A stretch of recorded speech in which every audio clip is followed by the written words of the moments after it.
दोस्तों, latest update के part 2 में आपका बहुत बहुत स्वागत है। बहुत लोगों के सवाल थे कि बहुत सारे सवाल और थे कि उनसे रिलेटेड मैं ये वीडियो बना रही हूँ।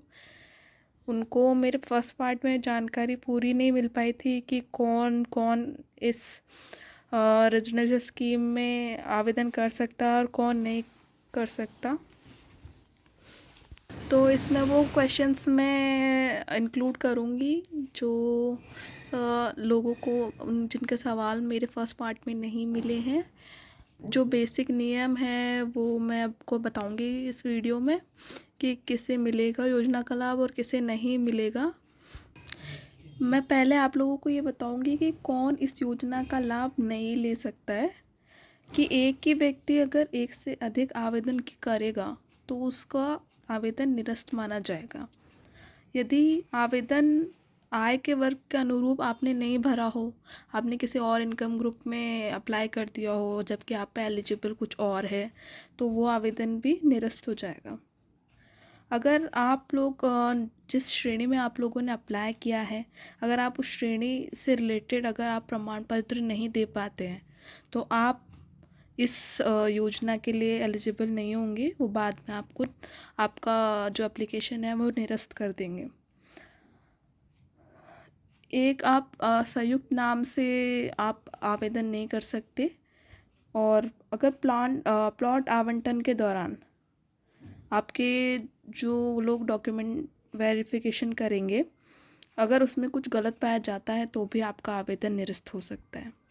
अब इसमें हम देख रहे हैं कि इसमें कौन कौन इस रेजिडेंशियल स्कीम में अप्लाई कर सकता है, उसकी पात्रता क्या है वो मैं आपको बताती हूँ। आवेदन के लिए एक तो राजस्थान का मूल निवासी होना चाहिए जो भी आवेदन कर रहा है वो। दूसरा, जो आवेदक है उसकी आयु 18+ होनी चाहिए। और जो आप डिटेल्स दोगे उसमें आवेदक का खाता नंबर, जो आवेदन कर रहा है उसी का खाता नंबर होना चाहिए जो योजना की अवधि तक चालू होना चाहिए। दूसरा, आवेदक का स्वयं, उसकी पत्नी, उसके पति या किसी आश्रित के पास राजस्थान के किसी भी नगरीय क्षेत्र जिसकी आबादी 1 लाख से अधिक हो में कोई आवासीय भूखंड या लीज फ्री होल्ड नहीं होना चाहिए। और सबसे लास्ट ये है कि जेडीए द्वारा आवेदक के नाम पे 10 साल में कोई भी आवंटन नहीं मिला होना चाहिए। तो ये जो कुछ शर्तें हैं जो इस रेजिडेंशियल स्कीम अप्लाई करने से पहले आपकी पात्रता को निर्धारित करेगी, तो ये आप ज़रूर इंश्योर कर ले। आप लोगों में से कईयों का सवाल होगा कि आप लोग तीनों स्कीम में पटेल नगर की, गोविंद विहार की और जो कालवाड़ रोड पे जो अटल विहार की स्कीम निकली है उसमें एक साथ आवेदन कर सकते हैं कि नहीं कर सकते। तो मैं आपको ये बताना चाहूँगी कि हाँ, आप तीनों के अंदर आप अपना आवेदन कर सकते हैं एक साथ। पर मेरा सजेशन ये है कि आप अगर अटल विहार वाली योजना में आपने आवेदन किया है तो आप है ना दूसरी स्कीम मतलब पटेल नगर वाली के लिए आप वेट कर सकते हो जब तक कि उसका अलॉटमेंट या रिज़ल्ट नहीं आ जाता, क्योंकि उसमें फिर आपको टाइम मिल रहेगा आपके पास पटेल नगर वाली स्कीम में अप्लाई करने के लिए। लेकिन गोविंद विहार वाली स्कीम में जब आप अगर अप्लाई करना चाहते हो तो आपको वो अपने पार्ट पे सोचना पड़ेगा, क्योंकि तब तक है ना उसका टाइम, मतलब जब तक अटल विहार का रिज़ल्ट आएगा तब तक गोविंद विहार वाली वो बंद हो चुकी होगी स्कीम अप्लाई करने का। तो ये आपको अपने पार्ट पे सोचना पड़ेगा। वह पटेल नगर वाली में आपके पास टाइम रहेगा। तो आप इन तीनों स्कीम में एक ही, आप चाहो तो एक ही नंबर और एक ही बैंक अकाउंट से आप अप्लाई कर सकते हो। तो वो आपकी चॉइस है कि हम तीनों में अप्लाई करना चाहते हैं, एक में या दो में। एक और सवाल आप लोगों का होगा कि ये जो इनकम बेस पे इन्होंने जो वर्गीकरण किया हुआ है HIG, MIG और EWS, वो आप कैसे कैलकुलेट करेंगे। अगर आपकी टोटल मतलब आपकी आप पे आश्रित लोगों की, मतलब आपकी पूरी फैमिली की आय या घर जो स्लॉट दे रखे हैं उसके अंडर आती है तो आप उसमें अप्लाई कर सकते हो। जैसे अगर आपके फादर या आपकी आय या आपकी और आपकी वाइफ की आय अगर जैसे सपोज 12 लाख से ज़्यादा होती है तो आप 12 से 18 में भी अप्लाई कर सकते हो। आप ये देख रहे हो, ये फोर्थ का 4.1 पॉइंट यही कह रहा है कि आवेदक के स्वयं या परिवार की सकल वार्षिक आय, पति पत्नी एवं आश्रितों की कुल आय वित्तीय वर्ष 23-24 के आधार पर मान्य होगी और आय वर्ग निर्धारण के लिए आय की संगणना आवेदक और परिवार के सभी स्रोतों से हुई कुल वार्षिक आय के आधार पर की जाएगी। यानी अगर आपकी वाइफ या आप दोनों अगर कमाने वाले हो तो आपकी टोटल जो इनकम होगी आप उस बेस पे भी अप्लाई कर सकते हो। ये मतलब वो आपका आवेदन निरस्त नहीं किया जाएगा इस बेस पे। तो अब मैं आपको बताऊंगी कि जो रेजिडेंशियल स्कीम जो जेडीए ने निकाली है इसके अंदर भी इन्होंने रिजर्वेशन का प्रोविज़न रखा है। तो आप यहाँ पे देख सकते हो कि इन्होंने सेंट्रल गवर्नमेंट के जो एम्प्लॉयज़ हैं या स्टेट के जो गवर्नमेंट एम्प्लॉयज़ हैं उनके लिए 10% अलग से रिजर्वेशन दिया है इसमें। और उसके अंदर भी उन 10% के अंदर भी उन्होंने 5% विकलांग, 10% जो है निराश्रित और भूमि विहीन जो सिंगल वुमेन्स हैं उनके लिए दे रखा है। और बाकी जो रिमेनिंग है 85% ऑफ दिस 10% वो जनरल जो एम्प्लॉयज़ हैं उनके लिए रखा है। तो इसी तरह अनुसूचित जनजाति में उन्होंने 6.43% रिजर्वेशन दिया है, अनुसूचित जाति में 5.57 और जो जर्नलिस्ट हैं उनके लिए 2%, जो ट्रांसजेंडर है उनके लिए 2% और जो भूतपूर्व सैनिक हैं या उनके परिवार में से कोई भी है उनको 10% का अलग से आरक्षण दिया है। और जो अनारक्षित श्रेणी है वो रिमेनिंग पार्ट 61% उनके लिए रखा गया है। तो ये जो नगरीय विकास विभाग है उसका ये नोटिफिकेशन की कॉपी है 4 जनवरी 2021 की, जिसके सूचना की बेस पे ही ऐसे लॉटरी सिस्टम निकाला है जिनमें तो उसके बारे में बताऊंगी इसमें कि स्कीम में क्या क्या रिजर्वेशन इन्होंने और रखे हैं। या आप देख सकते हो गवर्नमेंट सर्वेंट के अंदर भी इन्होंने 3 कैटेगरी डिवाइड कर रखी है। आप देख रहे हो रिजर्वेशन की, तो यहाँ पे आप देख रहे हो कि इनकम बेस पे इन्होंने रिजर्वेशन डिफाइन कर रखा है। जैसे इसमें विडो और किसी गवर्नमेंट सर्वेंट की विडो है उनके लिए भी अलग से कैटेगरी इनमें मेंशन किया है, उनमें रिजर्वेशन दिया है इन्होंने, जो सेंट्रल गवर्नमेंट के और जो स्टेट गवर्नमेंट है उनको। और आप यहाँ देख सकते हो कि ये जो बुकलेट में जो अलग तरीके से रिजर्वेशन दिया था वो ही मेंशन है इसमें, यानी जो बुकलेट है वो इसके बेस पे ही बनाई गई है, इसके बेस पे ही जारी की गई है। आप ये देख पा रहे हो, ये distribute and landless single woman.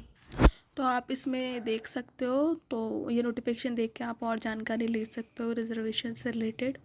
और इसके साथ ही दूसरी और जो इन्होंने कैटेगरी डिवाइड की है इनकम ग्रुप के बेसिस पे कि किसको कौन सा प्लॉट अलॉट होगा और किस रेट पे होगा, वो भी इसमें मेंशन है। आप देख सकते हो कि इकोनॉमिकल जो वीकर सेक्शन है वो उनको कंसिडर किया है, जो 0 से 3 लाख तक की जिनकी इनकम है उनको। और इसमें डिफ़ाइन किया है कि उनकी plot size up to 45 square metre तक की होगी। और उनको जो उनकी जो अलॉटमेंट रेट है वो रिज़र्व रेट यानी जो आरक्षित दर है उसका 50% प्राइस पे अलॉटमेंट होगा उसका। तो आप देख सकते हो अब ये जो लो इनकम ग्रुप है जिनकी इनकम 3 लाख से 6 लाख के बीच में है, उनका प्लॉट साइज जो उनको अलॉट होगा वो 45 से लेकर 75 वर्ग मीटर स्क्वायर मीटर होगा। और उनको जो अलॉटमेंट रेट होगी वो 80% ऑफ रिज़र्व प्राइस में होगी। और जो मिडल इनकम ग्रुप है जो 6 लाख से 12 लाख के बीच में जिनकी इनकम है उनको प्लॉट साइज़ अलॉट होगी 75 to 120 स्क्वायर मीटर। एंड उनकी जो रिज़र्व प्राइस होगी वो मतलब जो अलॉटमेंट रेट होगी वो रिज़र्व प्राइस की इक्वली होगी। मतलब जैसे गोविंद विहार वाली स्कीम में जो रिज़र्व प्राइस है वो है 18,000 स्क्वायर मीटर, तो उसी के बेस पे ये सारा अलॉटमेंट होगा।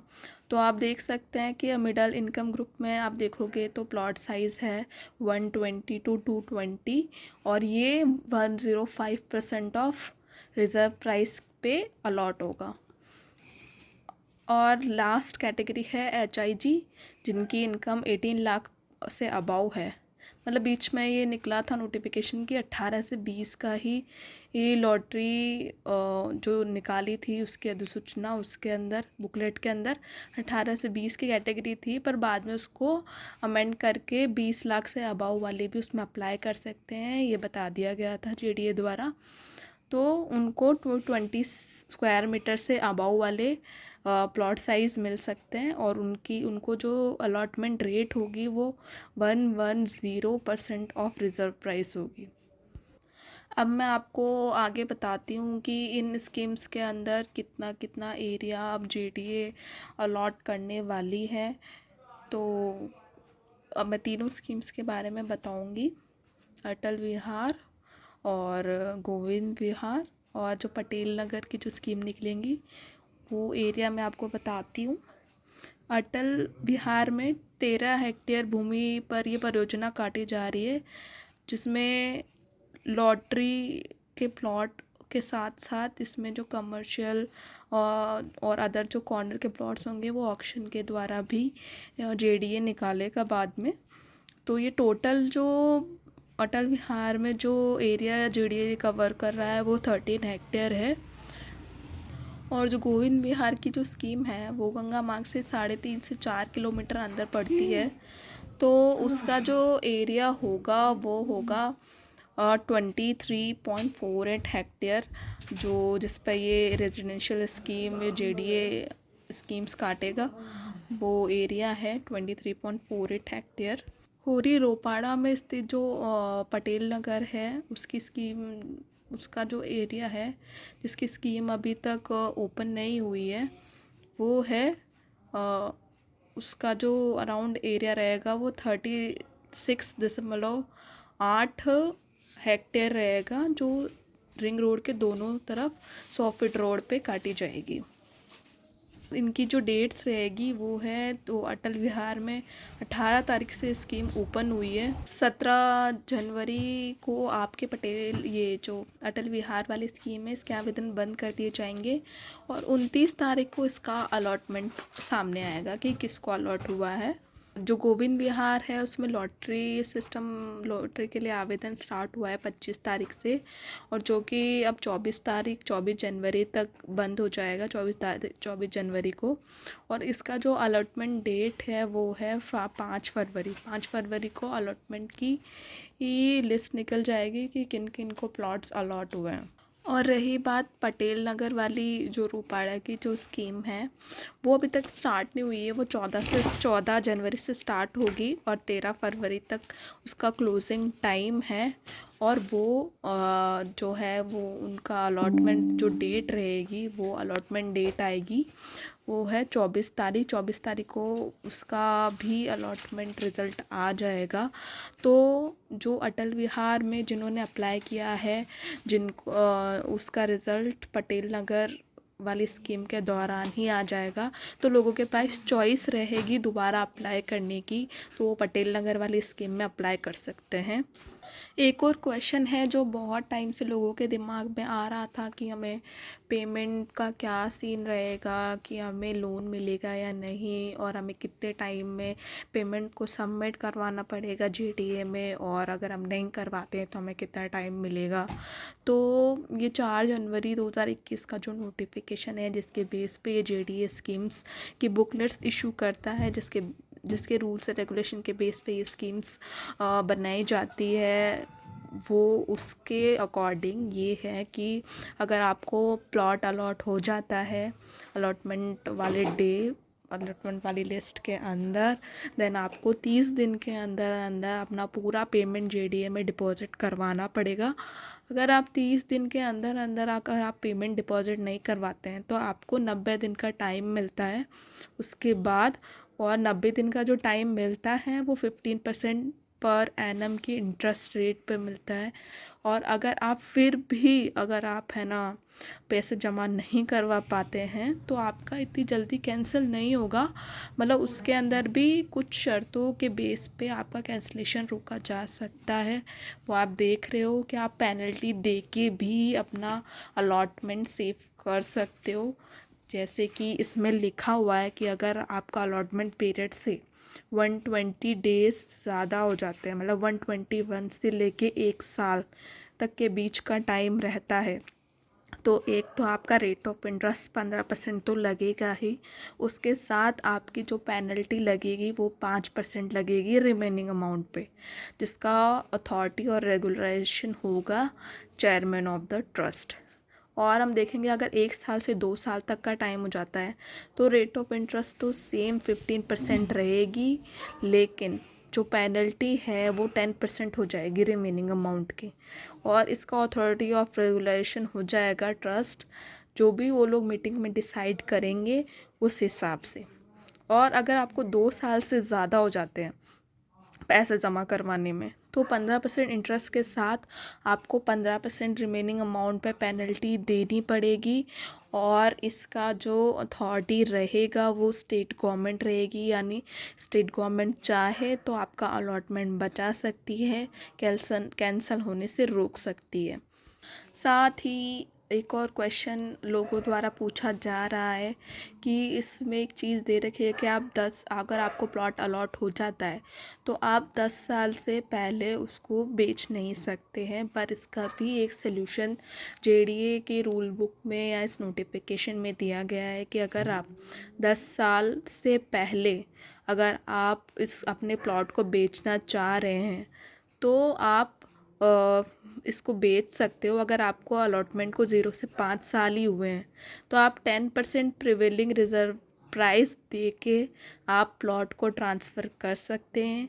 अगर आपको 5 से 10 साल, यानी आपको 5 साल से ज़्यादा हो गए लेकिन 10 से कम है, तब आप अपना प्लॉट बेचना चाहते हैं तो आप 5% ऑफ प्रिवेलिंग रिज़र्व प्राइस दे के देन अपना प्लॉट ट्रांसफ़र करवा सकते हो।